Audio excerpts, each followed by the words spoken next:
So I'm always going to look at it because there's new ways of thinking, there's new technologies, there's new information that comes, and we want to be able to adjust and iterate on that. My name is Matt Reiner, Managing Partner at Capital Investment Advisor, CEO of Wellness Strategies, an author, podcast host, and also a speaker to the wealth management community. My mission is to help every family in this country have access and be served by a human financial advisor.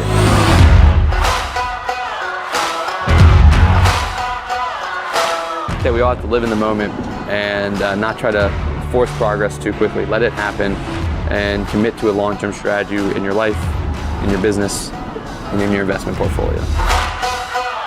And now, your host and my dad, Matt Reiner. Welcome back to the FutureProof Advisor. Today, we are exploring something that might make you uncomfortable, and really, that's the exact point. We're diving into why the knowledge you have been accumulating might actually be holding you back, and how taking imperfect action could actually be the smartest decision you make, well, this year. You know, I was standing in my kitchen the other day watching my 6-year-old really refuse to put on his shoes for the 4th time that morning. Parents that are out there, you can understand. My jaw was clenched, my hands were fists. And here's the thing, I knew exactly what I should do. My wife had sent me articles, podcasts, books. I could recite the principles, natural consequences, emotional regulation, connection before correction, perfect knowledge, yet zero application. Because then I yelled. Anyway, that's when I realized I'd been asking the wrong question all along. Most of us treat learning like preparation. We believe that if we research enough, study enough, absorb enough information, that we'll finally be ready to act. We're waiting for perfect knowledge before we take imperfect action. But that's completely backwards. The knowledge didn't stop me from yelling at my son. All that wisdom evaporated the moment frustration hit. Because learning doesn't actually happen when you read something. It happens when you try something and discover what you didn't know you didn't know. Today, we're going to challenge everything you think and we all think we know about learning, innovation, and taking action in wealth management. We're going to explore why our biggest fear, losing client trust, might be preventing the very innovation that protects client trust. We're going to talk about how industries with zero tolerance for mistakes learn faster than we do in our own industry. The difference between productive naivety and reckless action we'll explore. And finally, we'll dive into what you need to do differently starting, right now, but maybe tomorrow. This is about the mental and tactical shifts that advisors that will be leading the industry in 5 years are already incorporating into their firms and their lives today. So here's what I've noticed. We all know that action and experience are the best teachers. You didn't learn your job from a training manual. You learned it by doing, by screwing up, adjusting, doing it again slightly less badly, and iterating until it became second nature. Your mistakes were the curriculum. Yet, when it comes to innovation, to trying new things in our business, we revert back to the comfortable pattern. We research, we plan, perfect, then act. Except by the time we feel ready, the moment has usually already passed. In wealth management, we've convinced ourselves that one wrong move could shatter decades of trust. And we're not entirely wrong. Trust does work like a coral reef. It's built slowly over years and then vulnerable to sudden destruction. But that fear has created a trap. We won't act until we're certain. And certainty doesn't exist in an uncertain world. Ask any advisor what the industry will look like in 3 years. They'll say, I don't know. Now ask them about their 3-year goals, and you now see the problem. We are planning detailed strategies for a future we admit we can't predict. We're researching our way into obsolescence while telling ourselves we're being responsible. Here's what's changed for me, both as a parent and as someone trying to move this industry forward. Imperfect action creates insights that perfect knowledge cannot. You do not learn your way into better actions. You act your way into better understanding. Let me take you back to that kitchen moment. After I yelled, after the guilt settled in, after the kids were finally in the car with their shoes on, I made a decision. I stopped trying to think my way into being a better parent. I stopped trying to analyze. I took action. And it started with buying a book of my own choosing. But it was from that book, I wasn't looking for information. I was looking for one small tactic. And I found it. Literally, one thing. And I tried it the next time my kids pushed their boundaries. It felt awkward. I stumbled through it. My soon-to-be 4-year-old daughter looked at me like I started speaking a different language. But something shifted. It wasn't in that one moment. Because I don't sell miracles with this thing that I found. But over the next week, as I kept trying that one small thing, things changed. Learning from what worked and what didn't, adjusting as I went. I wasn't becoming the perfect parent, nor was I trying to be the perfect parent. I was becoming a parent who could learn in real time instead of waiting for certainty that would never come. And that is when it clicked. The answer wasn't more research. It wasn't more analyzing myself. It wasn't another book. It was action. Small, imperfect, uncomfortable action. The same pattern shows up in every industry where trust is fragile, but innovation is essential.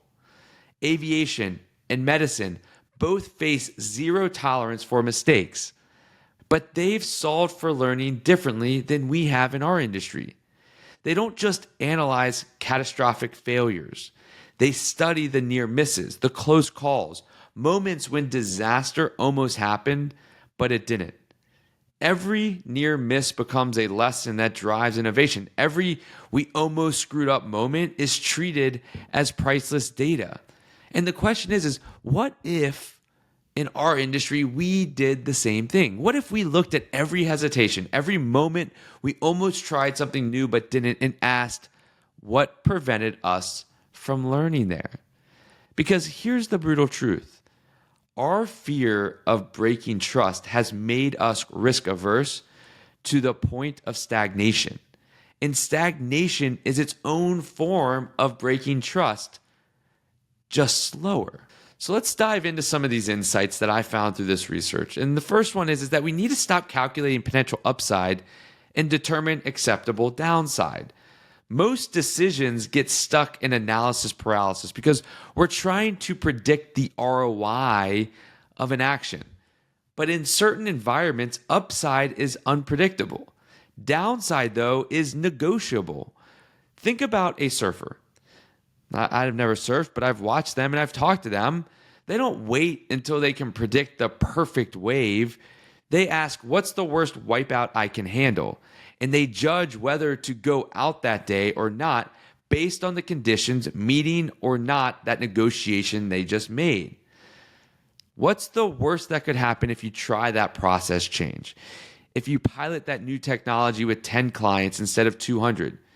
If you can afford that downside, and if the action moves you toward who you want to become as a firm, why are you still researching? And still reaching the definitional firm you want to be doesn't hinge on this being a success, but rather being more information. The decision you make isn't the determination of your future outcome of your firm. It is more information that helps to drive and build the future outcome of your firm. And this is the foundation of what's called effectual logic. And it's how expert entrepreneurs make decisions in uncertainty. Instead of starting with a specific goal and then trying to gather the perfect resources to achieve it, They start with their available means. Those being, who am I? What do I know? Whom do I know? Then they ask, what can I afford to lose?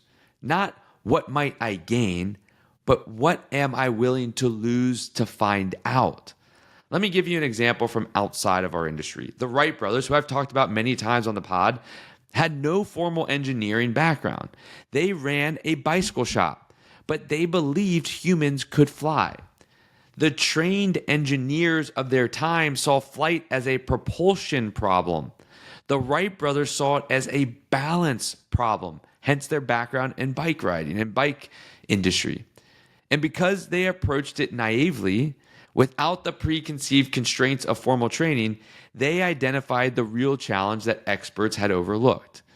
They didn't wait for perfect knowledge. They built small experiments. They crashed. They learned. They adjusted. They took imperfect action with acceptable downside over and over and over again until they achieved powered flight in 1903. Now let's contrast that with Theranos, the company we all know from Elizabeth Holmes. Elizabeth Holmes, she also started with optimism and a bit of naivety. She also believed she could revolutionize an industry. The difference? When the data came back showing failures, she did not adjust. She covered it up. She had optimism, but no accountability, no willingness to iterate based on what the action revealed. Productive naivety means being the Wright brothers, iterating based on new information.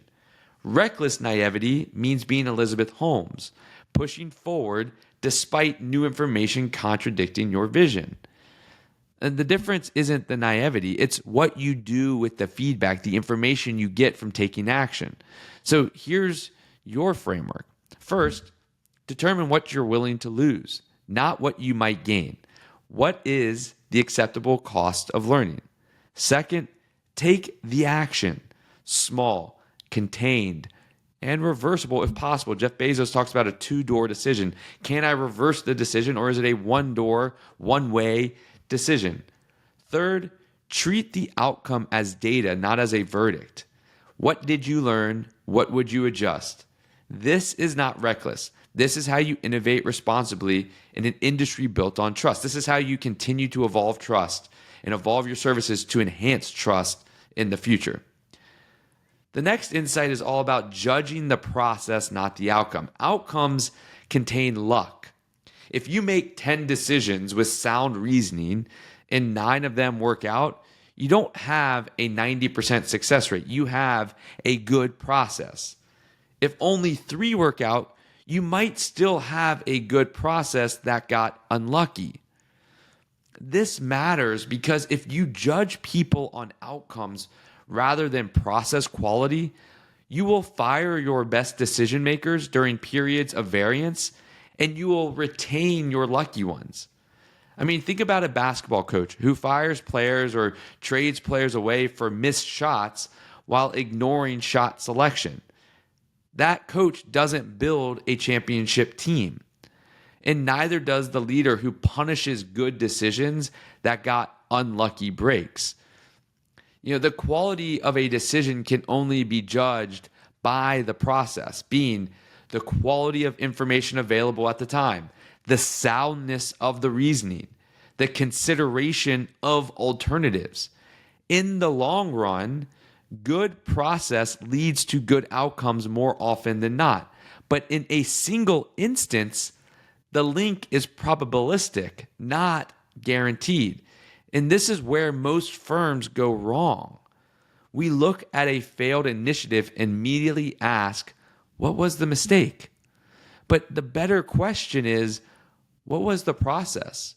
What information did we have? What alternatives did we consider? Was the reasoning sound given what we knew then at that point? Because here's what happens when you focus only on outcomes. You get hindsight bias. Once an outcome is known, our minds unconsciously reconstruct the past to make that outcome seem inevitable and predictable. We forget the uncertainty we felt before the decision. We forget the legitimate reasons we had for choosing as we did. And that prevents us from accurately evaluating whether our process was actually good or bad. So what's the solution for this? And this is something that I'm a big proponent of. I'm starting to incorporate more into my life. It's a decision journal. Before you make a significant decision, write down a few things. Write down the situation and context. Write down the options you considered. Write down the decision you are making. Include what your expected outcome is and why you expect that outcome. And then put your confidence level in that expectation. Put it on a scale of 1 to 100. And don't do this in your head. Do it in writing. Then when the outcome arrives, good or bad, you can compare what actually happened to what you expected and why. You can see where your reasoning was sound but luck intervened, or where your process had a flaw you can now fix. This is how you compound learning. This is how you build institutional wisdom that doesn't depend on individual memory. And here's what's powerful about this approach. It changes your relationship with failure. Failure stops being an indictment of your worth. It becomes feedback on your process, which means you can actually learn from it instead of just feeling bad about it. So insight number 3 that we're going to talk about is when someone struggles, examine the system before you examine the person. This one really hits close to home for me because I've been on both sides of this. Here's the pattern that plays out in most organizations. Someone makes a mistake or they struggle to execute a process that, quote, everyone else manages just fine. And the immediate response is more training, or maybe a conversation about attention to detail, or if it keeps happening, moving them to a different role or letting them go completely. The rationalization is simple. Everyone else is doing it effectively, so the problem must be with this person or that person. But what if it's not the person? What if it is the process? Great organizations ask, what if this person isn't struggling because they're incompetent, but because they just revealed a broken system that everyone else was tolerating? They are not the weak link. They are the canary in the coal mine. Think about it. If one person can't execute a process smoothly, maybe that process has latent flaws. Maybe others have just developed workarounds. Maybe they are succeeding in spite of the process, not because of it. This is called a systems approach to failure, and it's standard in high reliability industries. When something goes wrong in aviation or nuclear power, they don't ask who screwed up. They ask what policies, procedures, and technologies or organizational pressures created the conditions where this person was likely to make this mistake. The focus shifts from the sharp end of the error, the person who made the final mistake, to the blunt end, the system that set them up for failure. The mantra becomes, we cannot change the human condition, but we can change the conditions under which humans work. So when someone on your team struggles with something, resist the urge to immediately schedule more training. Instead, ask, is this process as clear as we think it is? Does our technology support this workflow or fight against it? Are there points where this could be simplified or automated? And then ask, what would it take to make this task impossible to execute incorrectly? Treat the struggle as a gift. It's showing you where your systems need evolution. And here is what's interesting. When you approach it this way, the person who struggled often becomes your best resource for fixing the problem. They have fresh eyes. They haven't developed the workarounds that make them blind to the inefficiency. They can tell you exactly where the confusion lives. This doesn't mean you never address individual performance issues. Sometimes the person truly isn't the right fit. But start with the system. Start by asking if you set people up for success. Create the culture of psychological safety where people are okay sharing what was the challenge. Because once you set people up for success with the culture that they're willing to admit where they're having challenges, you are now positioning your firm to proceed and move forward faster. But if you don't do any of this, it doesn't matter because all the training in the world won't fix a bad process or a process that can't be executed 100% of the time, no matter who is executing it. And when you get to that point, that truly is success. And finally, we need to build a firm of learning from near misses, not just failures, right? In our industry, we tend to look at near misses, moments where something almost went wrong but didn't, and we breathe a sigh of relief, like, thank goodness, close call, we dodged a bullet, we're going to move on. But high reliability organizations treat near misses as precious data because they can't wait for the data of the actual miss in those types of organizations. And here's the thing.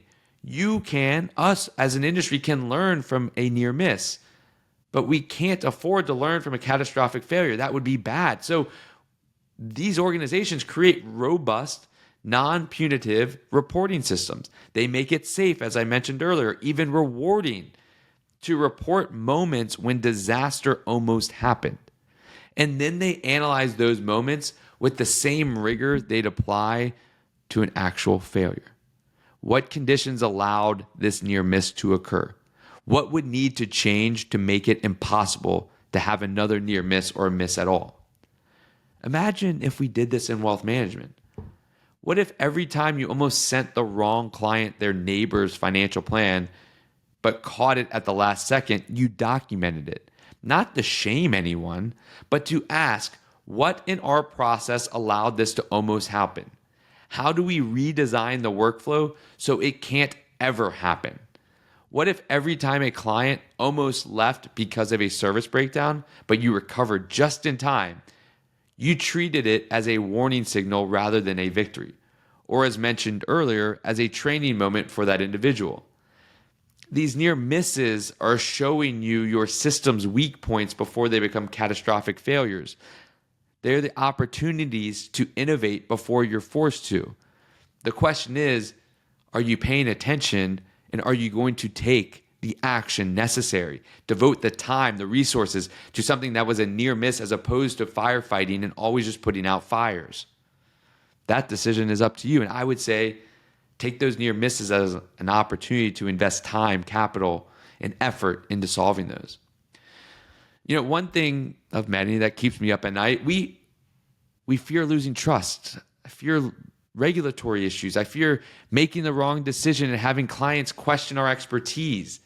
These are real fears. These are valid fears. I think these are fears of many of us out there.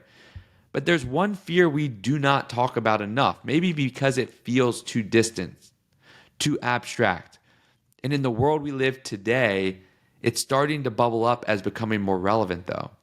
It's the fear of disruption. Because here's the thing. If we get disrupted, all those other fears become irrelevant. What trust do we have to predict or protect if we're no longer in business? What regulatory issues matter if our business model no longer exists? Disruption wipes the board clean, and it happens to firms that were too cautious to act, too committed to perfection to experiment, too afraid of small failures to avoid the big one. The firms that survive disruption aren't the ones with perfect knowledge. They're the ones with a practice of imperfect action. They're the ones who've built a muscle for learning, iterating, and adapting faster than the industry changes around them. So the question isn't whether you're ready to act. The question is whether you're ready to learn. Because learning doesn't happen in the research phase. It happens in the kitchen, with the shoes, the fourth time that morning when you try something different and discover what you couldn't have known any other way. I still don't have parenting figured out. Last Tuesday, I lost my patience, but I caught myself before I yelled. That's not because I finally accumulated enough knowledge. It's because I have something more valuable than a playbook. I have a way to learn. When I mess up, I don't just feel guilty and promise to do better. I ask, what did I try? What happened? What could I adjust? The same is true professionally. You cannot avoid uncertainty. You cannot eliminate risk. You cannot research your way to safety. But you can build a practice of acting small, learning fast, and adjusting often.